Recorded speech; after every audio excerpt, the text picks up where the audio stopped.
Welcome to this powerful and unforgettable story. Today, we are going to walk through the life of a little girl who never got the chance to grow up. But her words touched the hearts of millions. She didn't live to see freedom, but she wrote about the world she dreamed of. Her name was Anne Frank. This is not just a story about war, hiding, and fear. This is a story about a girl who believed in hope when the world was burning.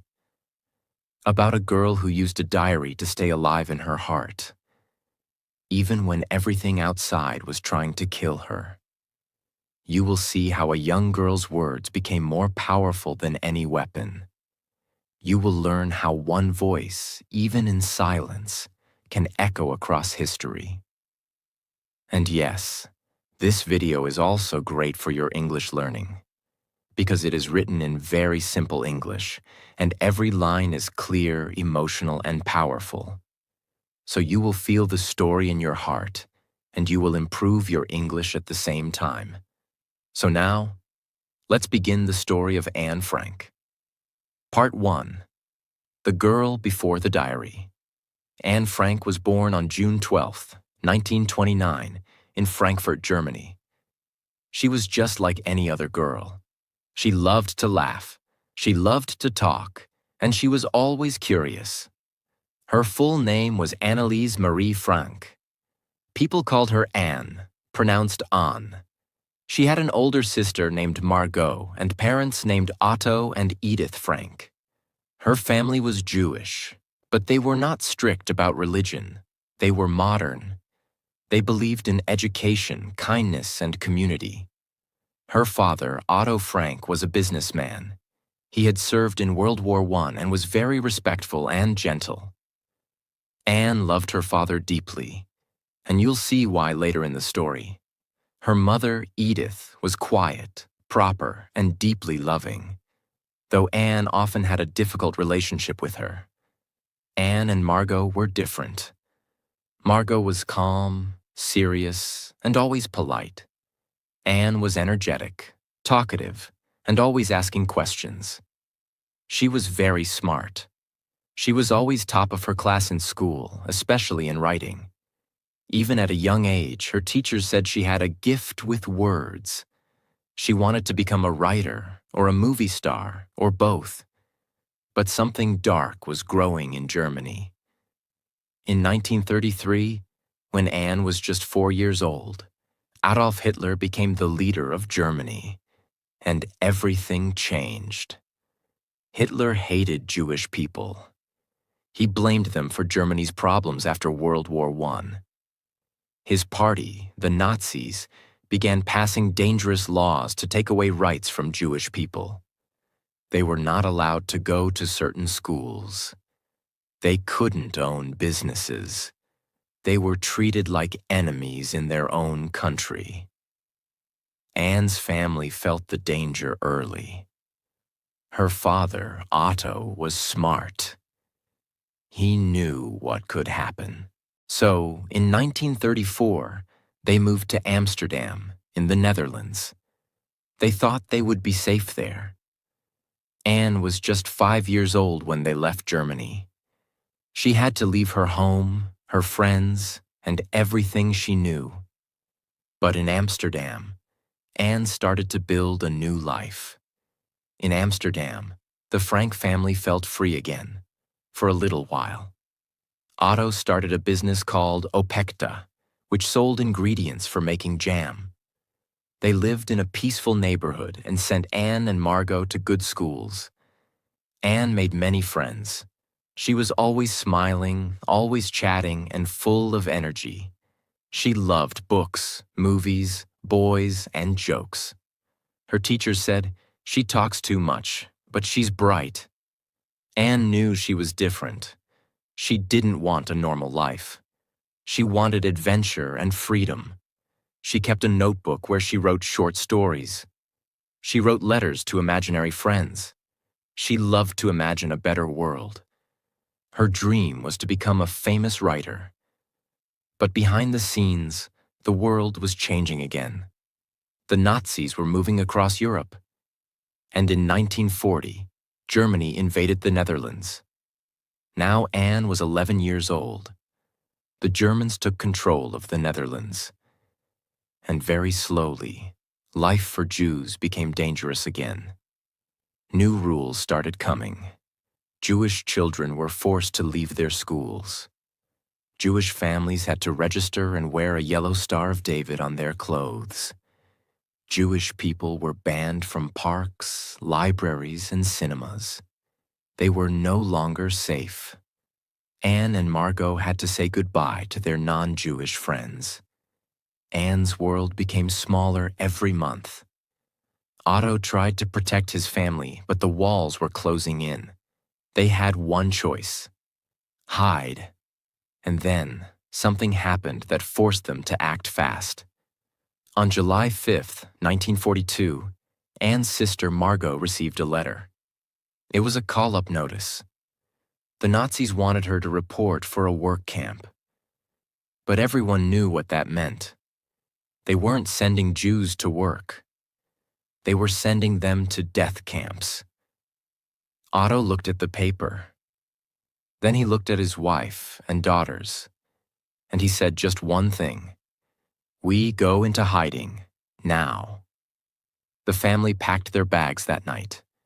They wore layers of clothes to avoid suspicion.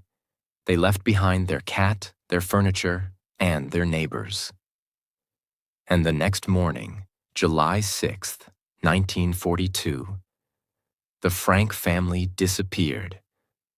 Where did they go? That's where the real story begins.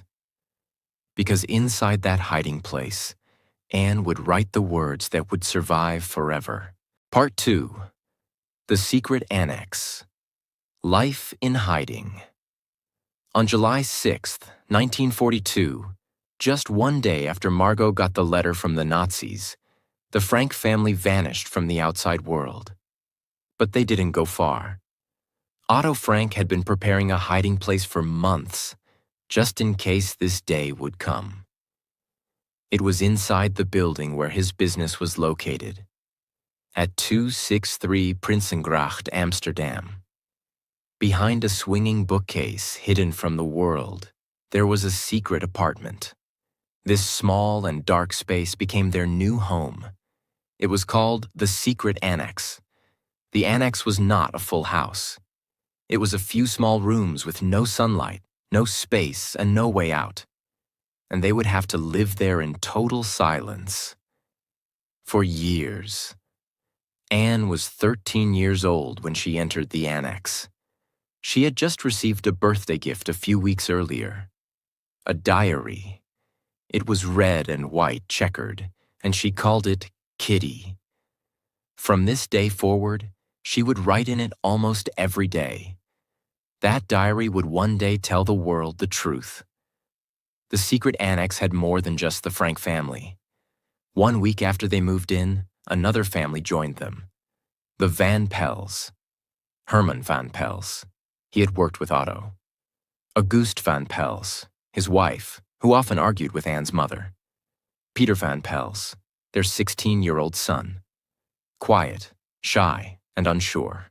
Later, a dentist named Fritz Pfeffer joined them. Anne had to share a room with him. She didn't like him at all. In her diary, she called him Mr. Dussel. Now there were 8 people living in that tiny space. No one could go outside. No one could open the windows. No one could flush the toilet during the day. Even footsteps had to be soft, like whispers. They were hiding from death, and every noise could give them away. Anne's life in hiding was not like a normal life. Every minute had rules. In the morning, they had to be completely quiet. Workers were downstairs in the building, and any noise could expose them. They could not talk, walk loudly, or move chairs. They would sit still for hours, reading, writing, or thinking. Their food came from kind employees who worked for Otto Frank. 4 brave Dutch people risked their lives to help. Miep Gies, Jan Gies, Victor Kugler, Johannes Kleiman. These people brought them bread, potatoes, books, and news of the outside world. They were the reason the 8 people in the annex survived for 2 years. In the afternoon, when the office workers left, they could move a little more. Anne read books, studied languages, wrote stories, and dreamed of the future. But the one thing she did every single day was write in her diary. Her words were honest, emotional, and deep. She wrote about the fear of being found, her fights with her mother, her love for her father, her loneliness, her dreams of freedom, her feelings for Peter. She didn't just write events. She wrote feelings. She wrote like someone much older than 13. And she hoped. One day the war would end, and people would read her words. In the beginning, Anne and Peter Van Pels didn't get along. She thought he was boring and quiet. But as months passed, things changed. They were the only teenagers in the annex, and they were both lonely. They began to talk more. Then one day, Peter kissed Anne. Anne wrote in her diary, "He's so sweet. I wish he loved me as much as I love him." They sat together in the attic, looked out at the blue sky, and talked about life. But Anne also doubted her feelings. She didn't know if it was real love, or just 2 people trying to feel alive in a world filled with death. Still, that little relationship gave Anne some warmth during the cold, silent days. While the world was collapsing outside, Anne's mind was expanding inside. She read books about history, philosophy, and politics. She studied the war. She imagined what she would do if she were free. She didn't just want to survive. She wanted to become someone. Anne wrote, "I want to go on living even after my death. That's why I write." She believed that words could survive longer than bodies. She wanted to use her pain to create something beautiful. And slowly, her diary turned from private pages to something bigger, something meant for the world. Inside the annex, there were no phones, no internet, no newspapers.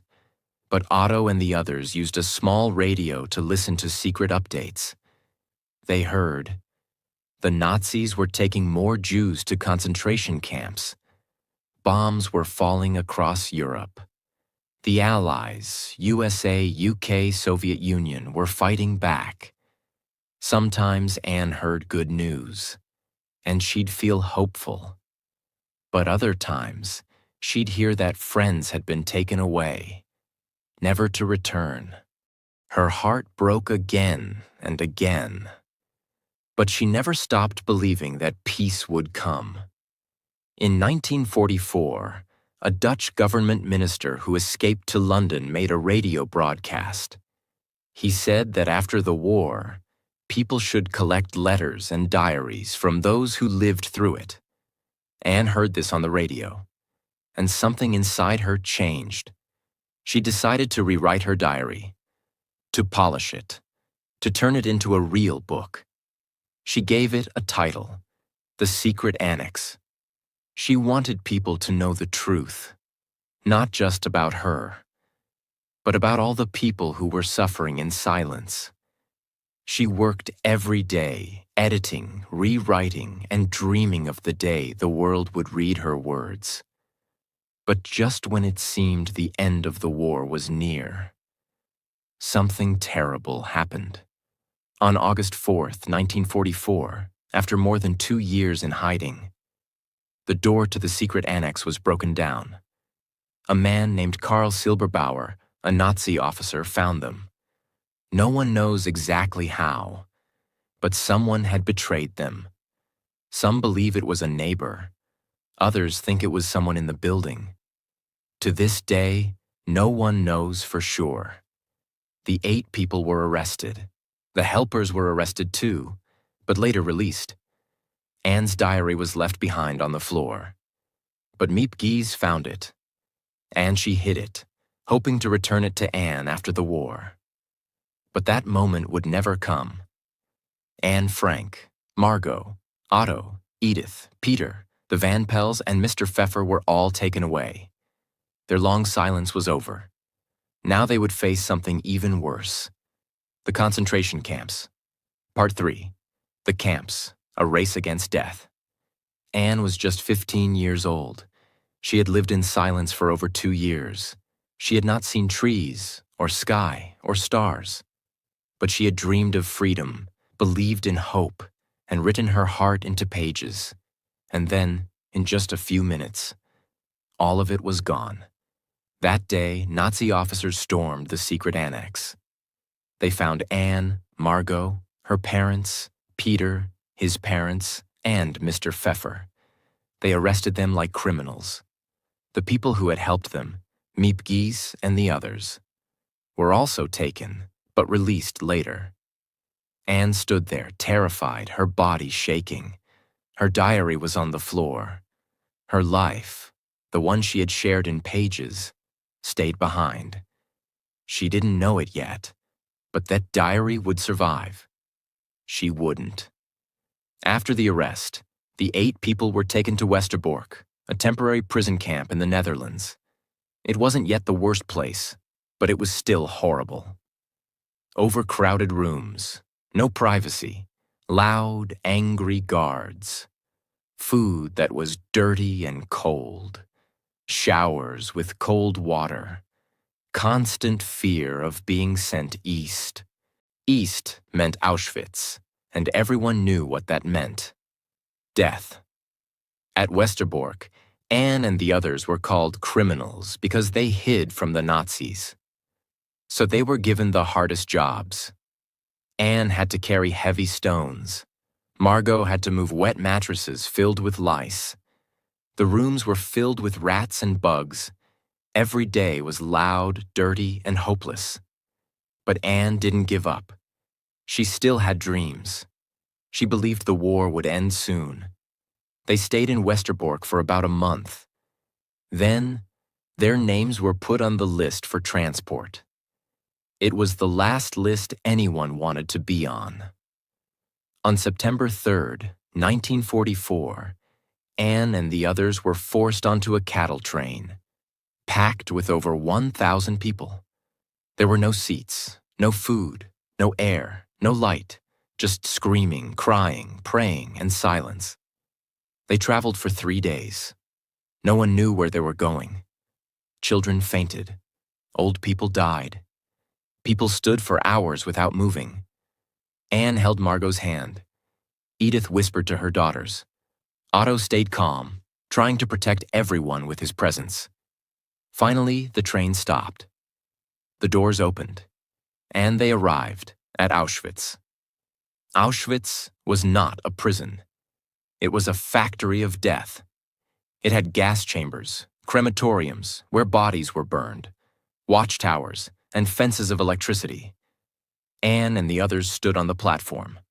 SS guards with guns and dogs shouted orders. Doctors pointed left or right, life or death. Old people and children were sent straight to the gas chambers. Strong men and women were sent to work. That day, the group was separated forever. Otto Frank, being a man, was sent to the men's camp. Anne, Margot, and Edith were sent to the women's camp. Peter, his parents, and Mr. Pfeffer were also divided. That was the last time Anne saw her father. Auschwitz was a place with barbed wire that shocked people. Guards who beat for no reason. Dogs that attacked prisoners. Diseases that spread fast. No soap, no medicine, no kindness. Anne and Margot's heads were shaved. They were given prison uniforms. Thin, dirty, full of lice. No underwear, no shoes, just pain. They had to wake up at 4 a.m., stand for hours in the cold, and go to work in fields or factories. They were given black water for coffee and a piece of moldy bread per day. Anne became sick, but she tried to stay strong. She comforted other girls, told them stories, and tried to make people smile, even in that hell. But her mother, Edith, was falling apart. Edith Frank was not strong like Anne or Margot. She was sensitive. She worried all the time. And now she was watching her daughters suffer. She gave her bread to Anne. She gave her scarf to Margot. She slept on the cold floor without blankets. In January 1945, just weeks before Auschwitz was liberated by Russian soldiers, Edith Frank died from starvation. Anne never got to say goodbye. In late October 1944, Anne and Margot were moved again, this time to Bergen-Belsen, another concentration camp in Germany. Why? Because the Nazis were moving prisoners away from the front lines. The Allies were getting closer, so they moved the girls to a camp that was less organized, but still deadly. Anne hoped Otto and Peter had also been moved. She didn't know they were still in Auschwitz. At Bergen-Belsen, things were even worse. There were no gas chambers in Bergen-Belsen, but people still died.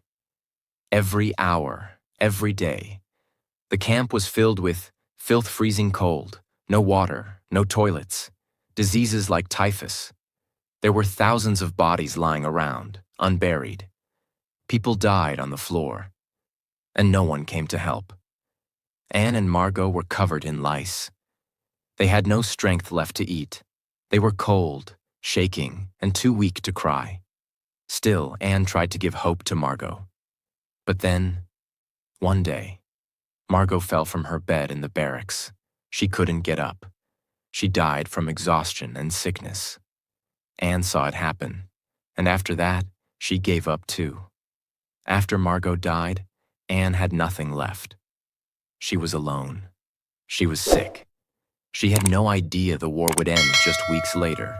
She had lost her sister, her mother, her voice, her hope. In February or early March 1945, Anne Frank died of typhus just days after Margot. She was 15 years old. She died in a camp filled with death, pain, and silence. Her body was thrown into a mass grave. No stone, no name, no goodbye. But her words had already survived.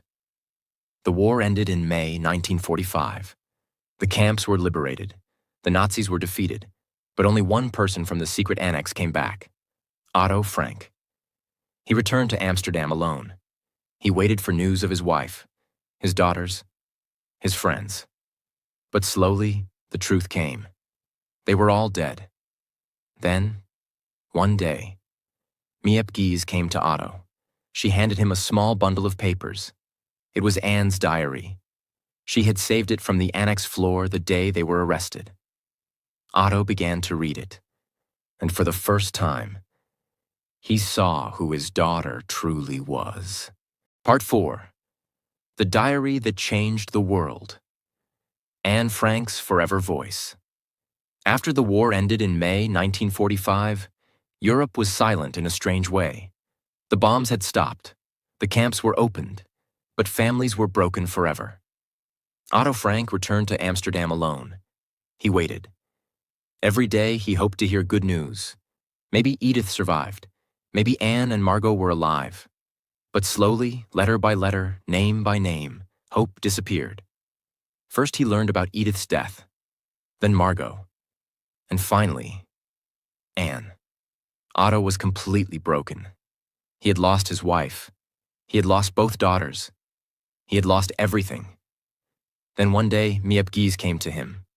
She carried a bundle of papers tied together. She said softly, "These are Anne's." It was Anne's diary, the same diary Anne received on her 13th birthday, the same diary she called Kitty. Otto took it home. At first, he could not open it. It was too painful. But one day, he began to read, and with every page, Otto met his daughter again. Otto thought he knew Anne. He knew she was lively. He knew she talked a lot. He knew she was intelligent. But the Anne in the diary was deeper, stronger, and wiser than he ever imagined. She wrote about fear, loneliness, growing up, her body changing, her thoughts about life and death, her anger, her hope, her belief in goodness. Otto read lines that shocked him.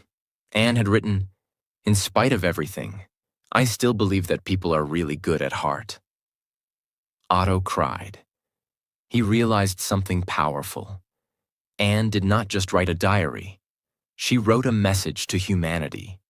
She wanted people to understand what war does to children, what hate does to the innocent, why freedom matters, why silence is dangerous.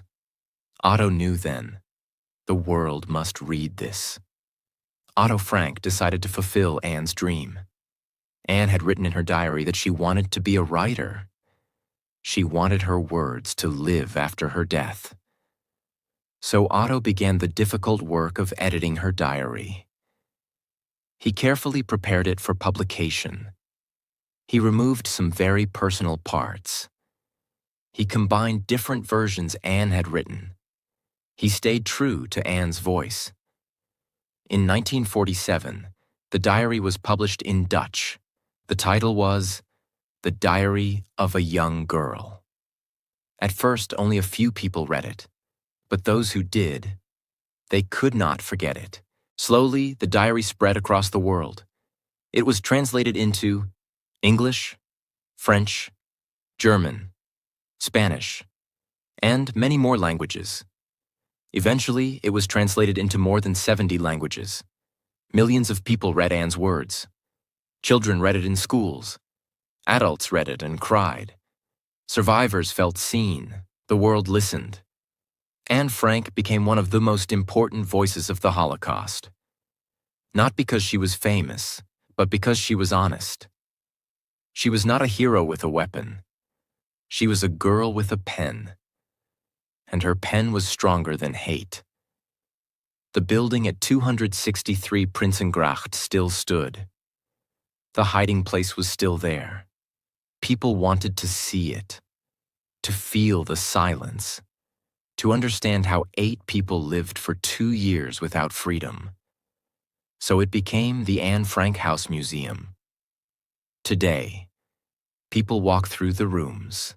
They see the hidden bookcase. They see Anne's room. They read her quotes on the walls. Visitors come from every country. They don't come to see history. They come to feel it. Anne Frank never grew up. She never became a writer in the normal way. She never fell in love fully. She never lived freely. But her life was not wasted. Her words, teach children about kindness, warn the world about hate, remind us why freedom matters. Anne Frank became a symbol of innocent lives lost, of courage in silence, of hope in darkness. She showed the world something very important. You don't need power to change history. You need truth. Anne Frank is not just a story from the past. Her story is a warning. Hate does not start with violence. It starts with words, with separation, with silence. Anne reminds us to speak when others are silent, to protect the innocent, to never forget. She was just a girl, but the world will never forget her. Anne once wrote that she wanted to live on after her death. She did.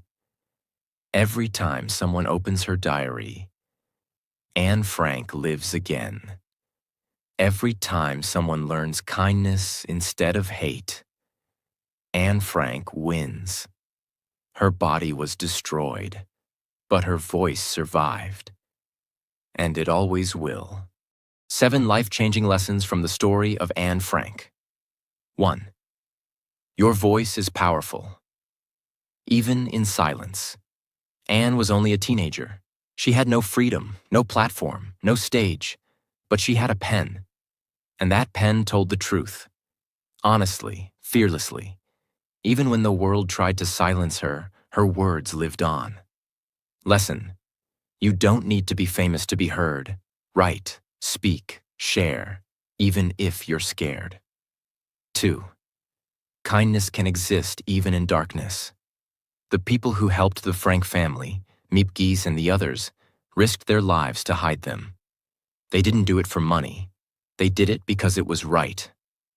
Lesson: even when the world feels dark, there are always good people. Be one of them. 3. Hate begins with words, not weapons. Anne's story teaches us that big tragedies don't start with violence. They start with ideas, with blame, with lies, with silence. Lesson: never ignore small signs of hate. Speak up when someone is treated unfairly, before it's too late. 4. You can't control the world, but you can control your mind. Anne couldn't go outside. She couldn't speak freely. But inside her diary, her mind was still free. She dreamed, she imagined, she created. Lesson: even when life feels small, your mind can still be big. 5. Believe in goodness, even when it's hard. Anne wrote, "In spite of everything, I still believe that people are really good at heart." She had every reason to hate the world, but she chose to believe in love and humanity. Lesson: don't let pain turn your heart cold. Hope is a choice. 6. Words can live longer than life. Anne died before her 16th birthday, but her words became immortal. She didn't survive, but her diary did. Lesson: what you create, your words, your art, your truth, can live far beyond you. 7. Never forget what happened. Anne Frank is not just history. She's a warning, a reminder of what happens when we stay silent, when we close our eyes, when we stop caring. Lesson: remember her not with sadness, but with action. Be kind. Be brave. Be human. This was not just a biography. This was a human story, a child's voice, a lesson for the world. If this story touched your heart, if it helped you understand life, history, and humanity, and if it helped you improve your English while listening, then stay with us. Subscribe, learn, remember. Because stories like Anne Frank's must never be forgotten.